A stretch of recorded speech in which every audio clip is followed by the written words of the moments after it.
Hello, my reading friends. I'm so happy you came. If you like reading books with me, then subscribe to be part of my reading family. Today, we are going to read Grandma's Bag of 20 Inspiring Stories written by Sudha Murty, illustrated by Priya Kuriyan. So, if you have the copy, go get it. Then you can also read along with me. Chapter 2 Kaveri and the Thief. The children had gone with the Aja to the paddy fields that morning. They were all city kids and did not know a thing about farming. On the way, Anand was surprised to see a bird's nest on top of the tree. He said to Aja, "I wonder how birds decide where and how to make the nest." Aja said, "The straw in the nest is from the paddy field. Do you know, farming helps human beings as well as birds?" Krishna replied, "Aja, I thought wheat and rice can be just plucked from trees like mangoes. But today I realized there is so much work in farming." That afternoon after lunch, when they gathered around Aji for the day's story, she looked sharply at the children. They had enjoyed learning about farming activities like cleaning seeds and separating the straw from paddy. In the city, everything came from the supermarket. But here, they had seen how things were really produced. Aji said, "Farming is very important. If farmers do not grow any food, what will we all eat?" Anand said thoughtfully, "If farmers do such important work, why are they so poor?" "That's true, my dear," Aji sighed, fanning herself. "Of course there are rich farmers too, people who own lots of land. But many in our country till small pieces of land and so make less money." Then, seeing the kids' crestfallen faces, she put down her fan, sat up and said, "But I can tell you of a poor farmer woman who did not remain very poor, all due to her sharp wit." "Tell Aji to tell," the kids yelled. So Aji started her story. Kaveri's lazy husband annoyed her no end. There she was working like a donkey in the fields, plugging and watering and tending a hard dry piece of land, while her husband snored away happily at home. Why, once when a stranger came asking for some food and water, he just pointed towards the kitchen and went back to sleep. The stranger, thankfully, was an honest man and took only enough for himself and his horse. Not that there was much to steal in Kaveri's little house. They were poor farmers with only a patch of land where nothing seemed to grow. Somehow Kaveri tilled the land, did some odd jobs in the neighborhood, and made ends meet. The land was right next to a temple. On some days, her husband would come along with her on the pretext of helping her.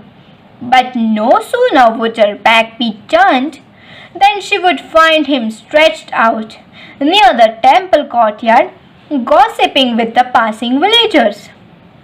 One day, as she was working in the field, trying to dig up the ground so she could sow some seeds, a thin man with a big mustache appeared beside her. He was a thief and up to no good. Kaveri, of course, did not know this. She greeted him politely and went back to her work. Now the thief wanted to steal the coins that were given as offerings in the temple and perhaps even the ornaments on the idol. The only way into the temple was by digging his way in from Kaveri's land. But how could he do anything there with this tough, no-nonsense women walking away? Guessing Kaveri was hard up for money, he whispered to her, "Sister, why are you working so hard on this barren land? I will give you 1,000 rupees. Sell it to me." Kaveri raised her eyebrows.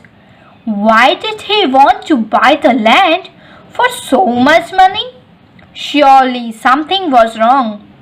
The thief sensed she was not about to sell it to him.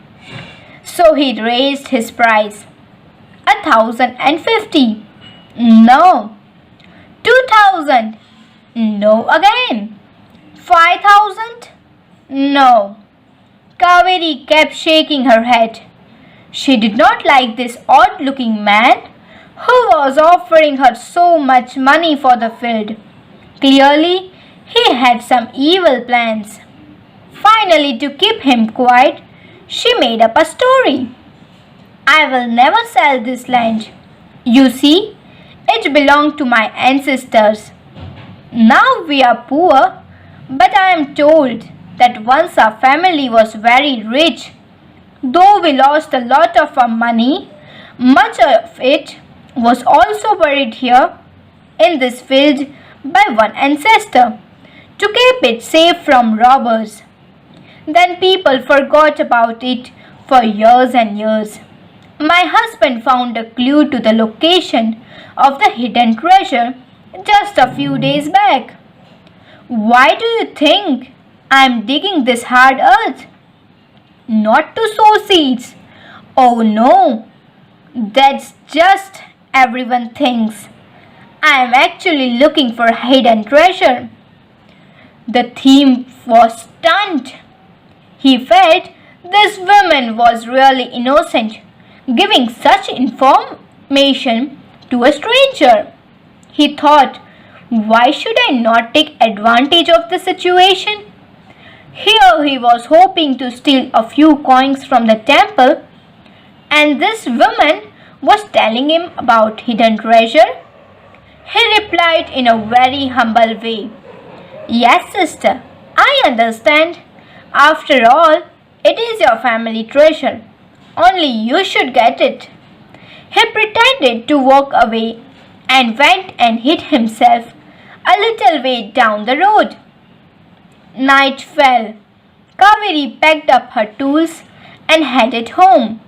The temple too emptied out, and the priest locked it up for the night. Then at midnight, when all was quiet and the night creatures were coming out of their homes, the thief crept into the field. All night he dug and dug, looking for treasure, but of course there was no sign of it, as there never had been any treasure to begin with. By the time dawn broke, he realized Kaveri had made a fool of him, and all he could do now was get away from the field fast. When Kaveri reached the field, she grinned to herself. Just as she had expected, the thief had spent the night digging up the land nicely for her. All she needed to do now was sow the seeds. She worked hard in the field for next few months and managed to grow a good crop. She sold those and finally they had some money. With a part of this money, Kaveri bought some jewelry. Many months later, the thief decided to show his face in the village again. He was careful to disguise himself though. He trimmed his long moustaches, tied a colorful turban, and pretended to be a traveling salesman. No sooner had he stepped into the village than he saw Kaveri going about her work. But that it is this. Instead of the simple unadorned lady he saw last year, she was now wearing jewelry, which looked as though it had been in the family for years. Surely She must have located that missing treasure finally. He was determined to look in her house and find the rest of her money and treasure. That night, he appeared at Kaveri's house and said to her husband, "I am a traveler and don't have a place to spend the night. Please give me shelter for the night." Kaveri's husband agreed immediately.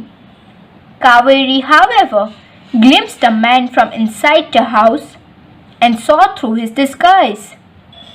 She knew he must be planning some robbery.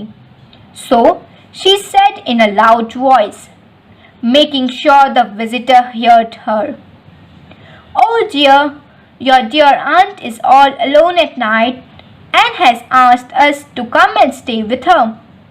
You know how the dark scares her when your uncle is not there. Come, let us go there for the night." Then lowering her voice a bit, yet making sure she was heard clearly, she continued, "Don't worry about the jewels. I have hidden them in little holes in the house walls. No one will suspect the hiding spot."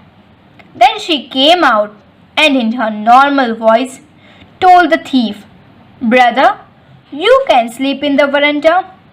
The house will be locked. Here is some food and water for you. We will come tomorrow morning." The thief smiled to himself at Kaveri's foolishness. Her husband, meanwhile, stared at her with an open mouth, wondering which aunt and what jewels she was talking about. When she firmly walked off, he followed obediently. The thief could not believe his luck. He had the entire night to comb through the house, tap all the walls, and look for the hidden stash of gold ornaments. So he started. Tap, tap, tap. Kick, punch and shove. He prowled and he tapped. He kicked and he pushed the walls, hoping to spot the jewels. Finally he tore down all the walls. But of course, there was nothing he could find. Exhausted, he fell asleep and woke only with the crowing of the cock as the sun rose. Quickly he found his little bundle of things and ran off. Within minutes, Kaveri and her husband returned. "Oh, Kaveri, see what the bad man has done to our house. You gave him food and shelter and made me come with you, leaving the man alone in the night," her husband wailed. But Kaveri was smiling. Then she broke into peals of laughter and said, "Don't worry, I have planned this all along. You see, I saved money from my last crop to rebuild the house. I needed to call in some laborers to help tear it down, but our guest has done it for us. Now we can make a larger house for ourselves, just the way we always wanted." The whole village heard the story and started marveling at her intelligence. Many months flew by. The thief was burning to take revenge. How dare that village woman trick him? That too, not once, but twice. He realized that she was very clever. One day, he dressed up as a bangle seller and started wandering in the village. Kaveri spotted him and knew how he was at once.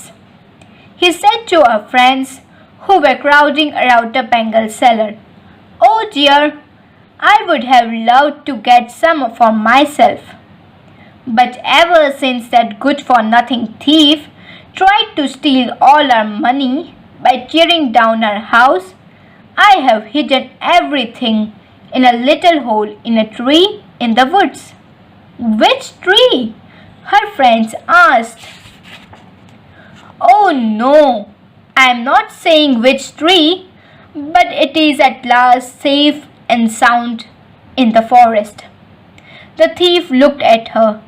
Yes, Kaveri was wearing an ordinary sari with no ornaments at all. Her friends turned around in astonishment at the crash with which the bangle seller flung down his collection of bangles and made off for the forest. Only Kaveri watched with a grin on her face. Out in the forest, the thief searched high and low for the jewels. He climbed trees, poked around in bushes, got beaten, scratched, and growled at. But he would not give up. The jewels were there somewhere, and he had to find them. So then it is where we will leave him, prowling around in the forest, looking for money and gold that don't belong to him. Everyone praised Kaveri for her quick wit in ridding the village of the thief. She continued to work hard and made more money from her farming and became a rich old lady. Even her husband was shamed into giving up his lazy ways and helping her. As for the thief, who knows? Perhaps he is still in that forest, looking for what was never his. Now, if only we had learned to work hard like Kaveri, he would have been as rich. The children laughed and laughed when the story was over. Poor thief, Minu and Krishna giggled. Maybe he got beaten by a tiger? Aji grinned. See, she told Anand, sometimes with a bit of luck and lots of pluck, people can change any situation in which they find themselves. I hope you enjoyed the story today. Don't forget to subscribe to get notified when the next chapter of this book is on my channel.